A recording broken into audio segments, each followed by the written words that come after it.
اعوذ باللہ من الشیطان الرجیم بسم اللہ الرحمن الرحیم۔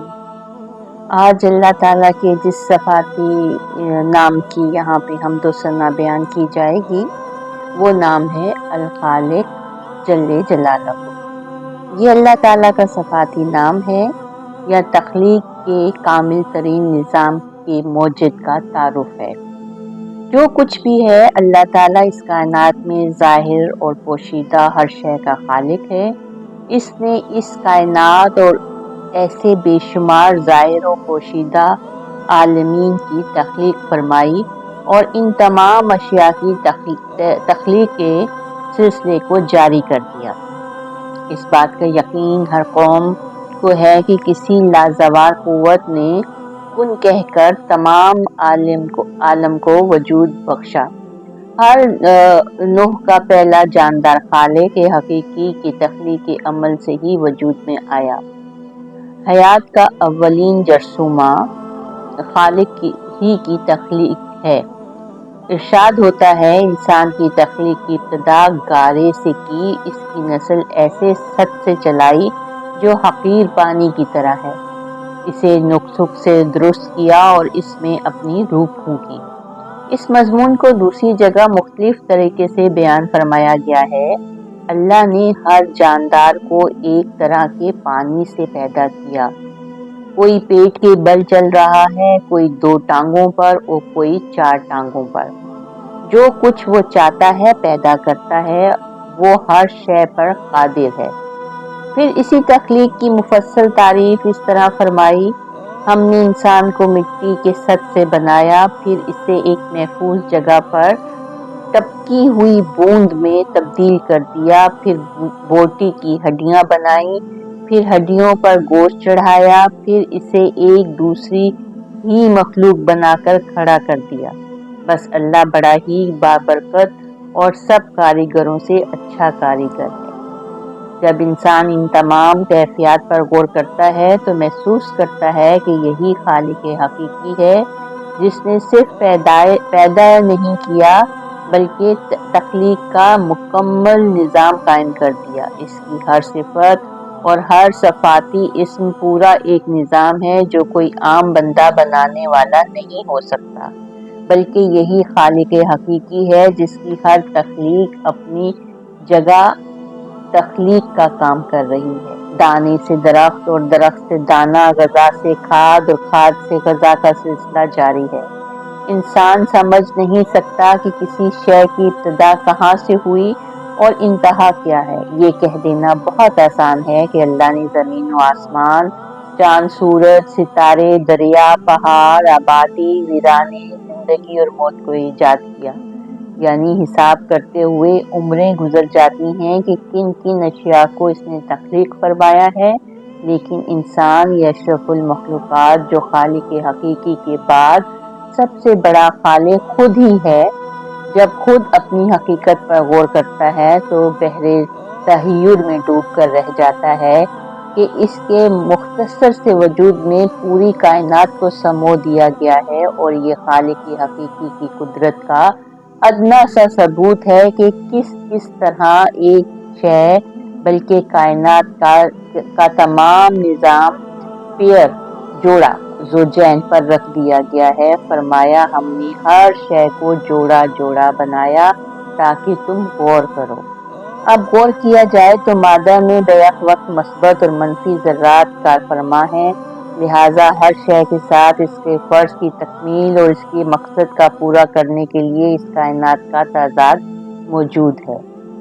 ابتدائی سے دیکھا جائے تو مادی اشیاء کی ابتدا اکائی یونٹ ہی 2 مثبت، منفی اور مثبت پارٹیکلز پر مشتمل ہے۔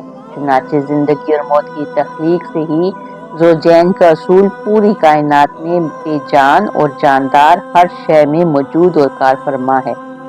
نباتات، حیوانات اور انسان سب میں نر اور مادہ اور مرد اور عورت، ان سب کو اپنے فرائض کی تکمیل یا مقصد حیات کو پورا کرنے کے لیے اپنا پیئر چاہیے۔ یہی جوڑا یا زوج دوسرے کی تکمیل بھی ہے اور اپنے نصف تمام کے لیے خوشگوار احساس بھی۔ ارشاد ہوتا ہے اس نے تمہاری جنس سے تمہارے لیے جوڑے پیدا کیے تاکہ تم ان سے سکون حاصل کرو۔ اسی نے تمہارے درمیان محبت اور رحمت رکھی۔ بے شک اس میں غور کرنے والوں کے لیے بہت نشانیاں ہیں۔ اب اگر کائنات کی تخلیق کی بات کی جائے تو یقینی بات ہے کہ یہ ایک کامل ترین منصوبہ ہے جس میں ادنا سے لے کر اعلیٰ تک ہر شے میں مقصدیت ہے، قانون ہے، توازن ہے، جو خالق کی حکمت کو اشکار کرتی ہے۔ اس نے ہر شے کو نئے انداز سے پیدا کیا، سمندر، دریا، پہاڑ، فضا، موسم، خلا، زمین اور آسمان، الغرض کی ہر شے کی تخلیق فرمائی۔ لیکن قرآن پاک میں انسان کی پیدائش کے 4 طریقے بیان فرمائے ہیں۔ حضرت آدم علیہ السلام کی تخلیق بغیر والدین کے، حوا علیہ السلام کی تخلیق بنا عورت کے، عیسیٰ علیہ السلام کی ولادت بغیر مرد کے، اور بنی نوع انسان کی تخلیق عورت اور مرد دونوں سے۔ ابتدائی 3 معجزات تھے، لیکن آخری اور چوتھے طریقے سے تمام بنی نوع انسان کی تخلیق انسان مرد اور عورت کے ذریعے ہی مقرر فرما دی گئی۔ مگر یہاں پر بھی صرف یہ کہہ دینا ہی کافی نہیں کہ ماں باپ سے بچہ جنم لیتا ہے، بلکہ تخلیق کے اس عام اور فطرتی طریقے پر بھی اگر غور کیا جائے تو عقل و شعور اور علم و دانش کے باوجود انسان کی عقل چکر کھا جاتی ہے کہ کن کن مرحلوں سے گزر کر وہ عالم وجود میں آتا ہے۔ عقل کی انتہا پر پہنچ کر بھی وہ اپنی فکری اور دماغی صلاحیتوں کو سمجھ نہیں سکتا، لیکن ماہرین علم و اجسام اور محققین نے انسان کے ظاہری وجود پر ہی جو انکشاف کیے ہیں ان میں بے شمار تعجب خیز باتیں موجود ہیں۔ انسان کا جسم چھوٹے چھوٹے خلیوں سے مل کر بنتا ہے، ان کی تعداد ہی کروڑوں اربوں میں ہوتی ہے، اور ایک خلیہ یا سیل سے روزانہ اربوں خربوں بنتے اور ختم ہوتے ہیں، اور روزانہ جسم میں خون کی 10 لاکھ خلیات ختم ہوتے ہیں اور اتنے ہی نئے پیدا ہوتے ہیں۔ یعنی کہ مالک حقیقی کی پیدا کردہ اس مشین انسان میں ہر وقت فنا اور بقا کا عمل جاری ہے۔ یوں ہمہ وقت ایک نظام ایک خاص ترتیب کے ساتھ چل رہا ہے، اور الگ الگ ہر سیل میں زندگی کا کامل ترین نظام جاری ہے۔ جب انسان کی دوسری صلاحیتوں پر غور کیا جائے تو انسان خالق کی عطا کردہ صلاحیتوں پر سر دھن کر رہ جاتا ہے۔ روح کی حقیقت کو تو کوئی سمجھ ہی نہیں سکتا۔ آج علم کی انتہا پر پہنچ کر بھی کوئی یقینی طور پر روح کی تعریف نہیں کر سکتا، بجز اس کے جو خالق نے خود فرمایا کہ روح امر ربی ہے۔ الغرض کی حیات اور حرکت، علم و قدرت، اختیار اور ارادے اور فیصلے اور عمل کی قوت، یہ سب صفات روح کی تعریف میں ہی آتی ہیں، جو صفات الہی کا ایک ادنا سا پرتو ہے جو انسان کو عطا کی گئی۔ فرمایا ہم نے تمہیں کان دیے، آنکھیں دیں اور دل دیے، مگر تم کم ہی شکر ادا کرتے ہو، اور ان میں آنکھیں اور کان بڑی اہمیت کے مالک ہیں، اور دل کا ذکر ان کے ساتھ ہے۔ بظاہر تو میڈیکل سائنس کے مطابق دل محض نصف پاؤنڈ کے برابر وہ عضو ہوتا ہے جس کے 2 پمپ ہمہ وقت پھیپھڑوں کو خون، آکسیجن اور صاف شدہ خون کی تمام جسم میں پہنچانے کا کام کرتا ہے۔ انسانی جسم کا یہ عضو زندگی میں لاکھوں ٹن خون پمپ کرتا ہے، اپنی بجلی خود پیدا کرتا ہے، اور خربوں پر مزید خربوں کی تعداد میں دھڑکتا ہے، جو زندگی کی علامت گردانی جاتی ہے۔ مگر اس کے ساتھ ہی دل کا کام سماعت اور بصارت سے حاصل شدہ معلومات کو مرتب کرنا، اچھائی اور برائی کو پہچاننا، اور ان کے نتائج سے عمل کی اچھائی اور بری راہیں مرتب کر کے ان میں سے کسی ایک راہ پر چلنے کا آخری فیصلہ کرنا ہے۔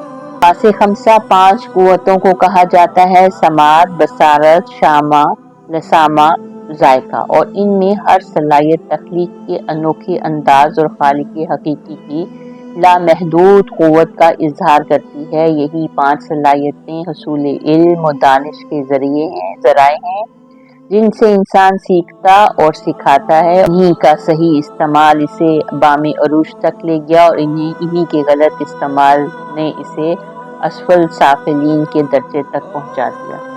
اس بارے میں 4 چیزوں کی قسم کھا کر ارشاد فرمایا گیا: ہم نے انسان کو حسین ساخت پر پیدا کیا، پھر اس کی بدعمالیوں کی بدولت ہم اسے پست ترین حالت کو پہنچا دیتے ہیں۔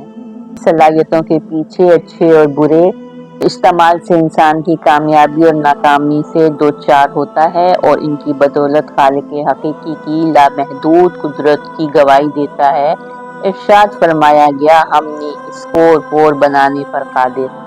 آیت کو غور سے دیکھا جائے تو بڑی ایک بات ذہن میں آتی ہے کہ اتنے بڑے انسان میں اللہ تعالیٰ صرف پور کا ذکر کر رہا ہے، تو وقت اور معلومات کے ساتھ ساتھ پھر انکشاف ہوتا ہے کہ انسان کے جسم میں تھم اور فنگر پرنٹس کی اہمیت کیا ہے۔ یہ پرنٹ ہی اس کی شناخت ہوتے ہیں۔ یہی نہیں بلکہ 2 آدمیوں کے فنگر پرنٹس کبھی ایک جیسے نہیں ہوتے۔ ازل سے ابد تک اور ابد سے اب تک پیدا ہونے والے تمام انسانوں کے فنگر پرنٹس انڈیویجول ہیں۔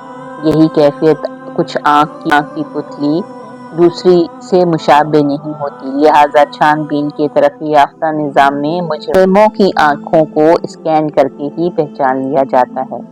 بات ہی صرف انسان کی تخلیق کی، ورنہ حقیقت یہ ہے کہ یہ انسان خالق کو کیا پہچانے گا جو ابھی تک اس بات سے ناواقف ہے کہ زمین و آسمان، خشکی و تری، ظاہر و پوشیدہ، بحر و بر، فضاؤں میں اس نے کتنی مخلوقیں پیدا کی ہیں۔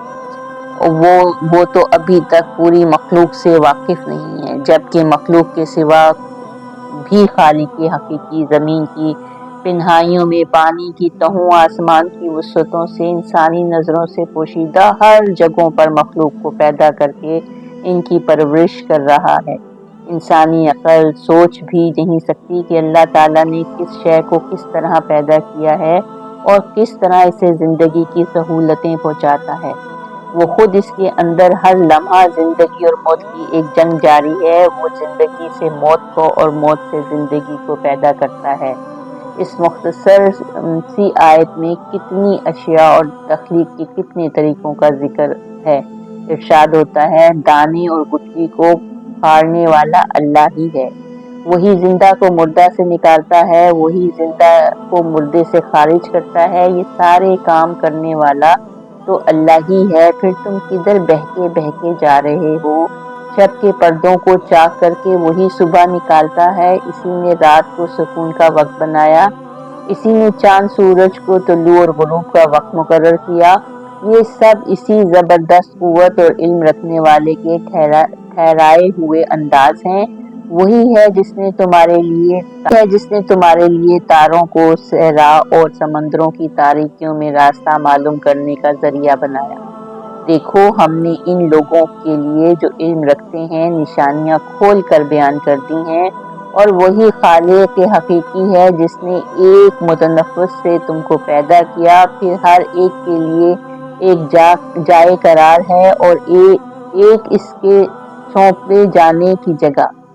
جو لوگ سمجھ بوجھ رکھتے ہیں، ہم نے یہ نشانیاں ان کے لیے واضح کر دی ہیں۔ وہی ہے جس نے آسمان سے پانی برسایا، پھر اس کے ذریعے ہر قسم کے نباتات اگائے، ان سے ہرے بھرے کھیت درخت پیدا کیے، پھر ان سے تہ بتہ چڑھتے ہوئے دانے نکالے اور کھجور کے شگوفوں سے پھلوں کے گچھوں کے گچھے پیدا کیے، اور بوجھ کے مارے جھکے پڑتے ہیں، اور انگور، زیتون، انار کے باغ لگائے جن کے پھل ایک دوسرے سے ملتے جلتے ہیں اور ہر ایک کی خصوصیت جدا جدا ہے۔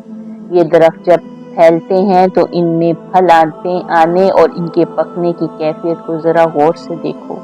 ان چیزوں میں ان لوگوں کے لیے نشانیاں ہیں جو ایمان لاتے ہیں اس کی بے پناہ قدرت پر بھی۔ لوگوں نے جنوں کو اللہ کا شریک ٹھہرایا، حالانکہ وہی ان کا خالق حقیقی ہے۔ قرآن پاک ایسی بے شمار آیات سے بھرا ہوا ہے جہاں تک انسان کی سمجھ نہیں جاتی کہ ہر لمحہ و ہر ساتھ کہاں اور کس طریقے سے تخلیق کا عمل جاری ہے، اور خالق حقیقی کس طرح سے اشیاء کو عدم سے وجود میں لاتا ہے۔ وآخر دعوانا ان الحمد للہ رب العالمین۔